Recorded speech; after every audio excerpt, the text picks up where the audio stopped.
కవిత చేసిన ఆరోపణలు తెలంగాణ రాజకీయాల్లో సంచలనం రేకెత్తించాయి సార్. కానీ జగదీష్ రెడ్డి, దాసోజు శ్రవణ్ లాంటి నేతలు మాట్లాడుతూ ఉన్నారు తప్ప హరీష్ రావు పెద్దగా రెస్పాండ్ అవ్వలేదు. వాస్తవానికి కవిత ఈ వ్యాఖ్యలు, ఈ ఆరోపణలు చేసినప్పుడు లండన్ పర్యటనలో ఉన్నారు హరీష్ రావు. కానీ వచ్చిన తర్వాత కూడా పెద్దగా రెస్పాండ్ అవ్వలేదు. కవిత విజ్ఞతకే వదిలేస్తూ ఉన్నాను అంటూ చిరునవ్వుతో ఆయన సమాధానం చెప్పారు. ఎందుకు సార్ కవిత విషయంలో హరీష్ రావు రెస్పాండ్ అవ్వడం లేదు? ఇప్పుడు ఏ సెన్సిబుల్ పొలిటీషియన్ అయినా, ఆ పొలిటీషియనే కాదు ఎవరైనా, ఒక బిజినెస్ మ్యాన్ అయినా ఎవరైనా కాస్ట్ బెనిఫిట్ ఎనాలిసిస్ చేసుకుంటారు. అంటే దీనివల్ల వచ్చేటువంటి మూల్యం చెల్లించాల్సింది ఏముంటుంది, ప్రయోజనం ఏముంటుందని. ఇది ప్రతి దాంట్లో ఈ సూత్రం కాస్ట్ బెనిఫిట్ ఎనాలిసిస్, మార్కెటింగ్లోనే కాదు, పాలిటిక్స్లోనే కాదు, ఆఖరికి ప్రతి దాంట్లో ఈవెన్ ఒక డాక్టర్ దగ్గరికి వెళ్ళినా ఇంకో మీరు ఈ సర్జరీ చేయించుకోవాలి అంటాడు. అయ్యో సర్జరీ వల్ల ఇబ్బందులు ఉంటాయి కదా అంటే ఉంటాయి ఇబ్బందులు, కానీ సర్జరీ చేయించుకోకపోతే అంతకన్నా ఎక్కువ ఇబ్బందులు ఉంటాయి. అంటే సర్జరీ వల్ల వచ్చే కాంప్లికేషన్లు కాస్ట్ అయితే సర్జరీ వల్ల తగ్గేటువంటి రోగం బెనిఫిట్ అవుతుంది. ఈ రెండింటి బ్యాలెన్స్ చేసుకొని చూసినప్పుడు సర్జరీ చేయించుకోవడమే బెటర్ అని ఒక పేషెంట్ సలహా ఇస్తాడు. అంటే మెడిసిన్నే కాదు ప్రతి దాంట్లో కూడా కాస్ట్ బెనిఫిట్ ఎనాలిసిస్ వేసుకోవాల్సి ఉంటుంది. ఇది సక్సెస్ఫుల్ పర్సన్ ఏ రంగంలోనైనా ఓ సక్సెస్ఫుల్ పర్సన్ అనుసరించాల్సిన బేసిక్ సూత్రం ఇది. So Harish Rao is also a successful politician. Harish Rao sensible politician, వ్యూహాలు తెలిసిన రాజనీతి తెలిసిన తను. సో ఆయన కూడా బహుశా కాస్ట్ బెనిఫిట్ ఎనాలిసిస్ వేసుకొని ఉంటాడు. దీనికి రియాక్ట్ అయితే వచ్చే బెనిఫిట్ ఏంటి, రియాక్ట్ అయితే వచ్చే లాస్ ఏంటి, రియాక్ట్ కాకపోతే వచ్చే లాస్ ఏంటి, రియాక్ట్ కాకపోతే వచ్చే బెనిఫిట్ ఏంటి అని లెక్కలేసుకుంటాడు కదా. ఇప్పుడు ఆయన రియాక్ట్ కావడం వల్ల ఏంటి జరుగుతుంది, సో కవిత మరింతగా మాట్లాడటానికి ఒక స్కోప్ ఇస్తాడు. అది హరీష్ రావుకి వచ్చే లాభం ఏమీ లేదు కదా. తర్వాత political profile, political stature, credibility, పాలిటిక్స్లో పాపులారిటీ, ఈ డిఫరెంట్ ఇండికేటర్స్లో తీసినప్పుడు హరీష్ రావుకు కవితకు కంపేర్ చేస్తే మీకు జమీన్ ఆస్మాన్ ఫరక్ అంటారు. ఆకాశానికి భూమికి ఉన్నంత తేడా. మీకు కవితతో పోలిస్తే హరీష్ రావు ఇది మెనీ టైమ్స్ హయ్యర్. ఇది అందరికీ తెలుసు. ఈవెన్ కవిత మద్దతుదారులైనా ఆధునికాలు అంగీకరించక తప్పదు. మీకు ఏ రకంగా చూసినా హరీష్ రావు ఇది బిగ్గర్ లీడర్. సో ఎప్పుడు కూడా ఎవరైనా కూడా హయ్యర్ లెవెల్లో ఉన్న అతను రియాక్ట్ కాకపోవడం వల్ల ఎక్కువ బెనిఫిట్ ఉంటుంది. ఎందుకు రియాక్ట్ కావాలి? ఇప్పుడు నాగేశ్వర్ అనే వ్యక్తి ఉన్నాడు, నా పైన ఏదైనా ఒక పార్టీలో ఒక పెద్ద లీడర్ కామెంట్ చేశాడు, నేను రియాక్ట్ అవుతాను. లేదు ఒక సాధారణ కార్యకర్తనో చిన్న నాయకుడు, కార్యకర్త కూడా అవసరం లేదు, చిన్న స్థాయి నాయకుడు కామెంట్ చేశాను, నేను రియాక్ట్ కాను.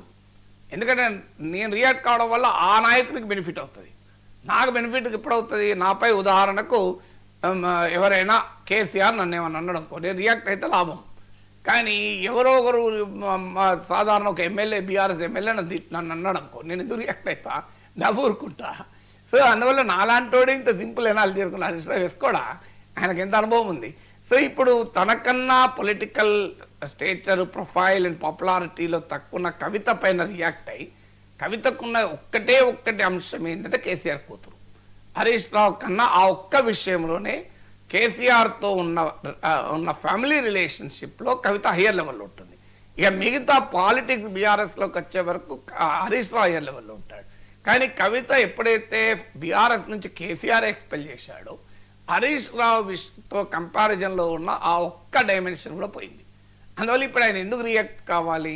రియాక్ట్ అయితే ఆయనకు వచ్చే బెనిఫిట్ ఏంటి? ఈ చర్చను, ఈ రచ్చను మరింత పెంచడమే అయితే తప్ప ఏమీ లేదు. పోనీ ఇలా రియాక్ట్ కావడం వల్ల కవిత ఏమైనా ఆగుతుందా? ఆగదు. కవిత మళ్ళీ కంటిన్యూ, ఎందుకంటే కవిత కోరుకుంటున్నదే అది కదా. హరీష్ రావు కూడా రెస్పాండ్ కావాలి అని కోరుకుంటారు.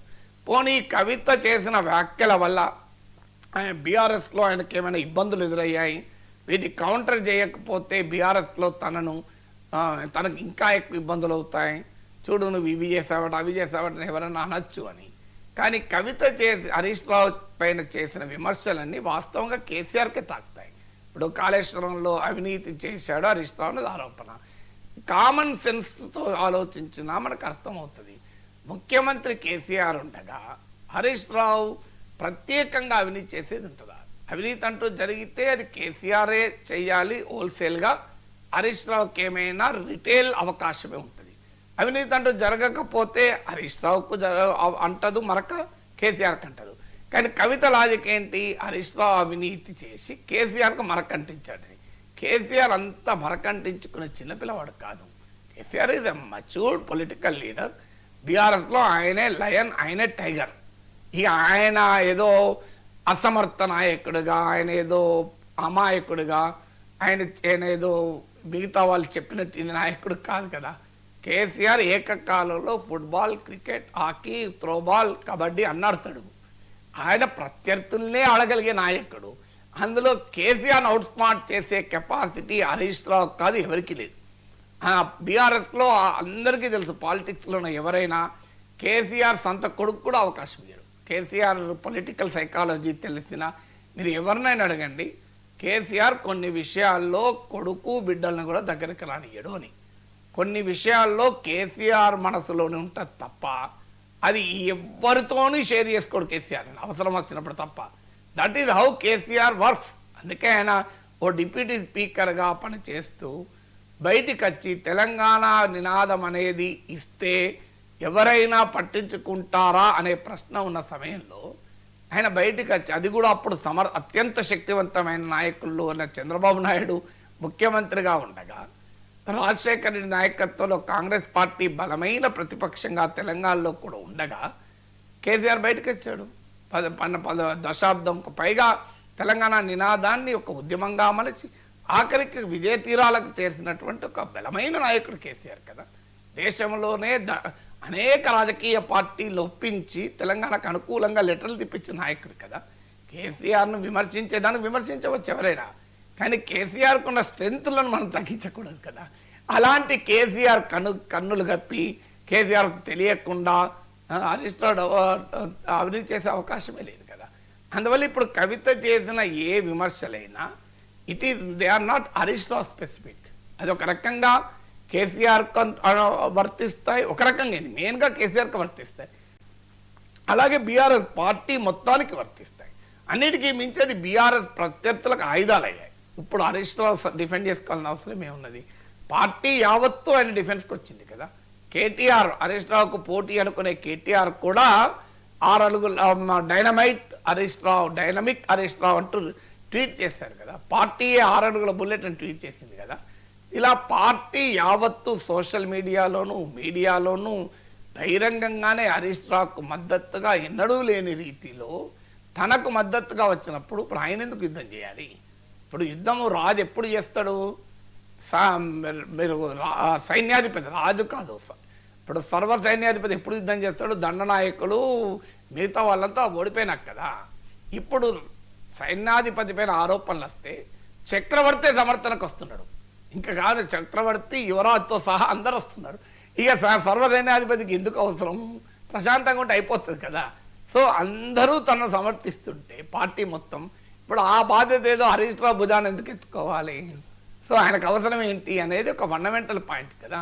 ఇందులో ఇవన్నీ మళ్ళీ పర్సనల్ ఆరోపణలు, ఇదేమీ తేలేది లేదు, ఇదేమీ ప్రజాకోర్టులో నిలబడి తీర్పు చెప్పగలిగే అంశాలే కాదు.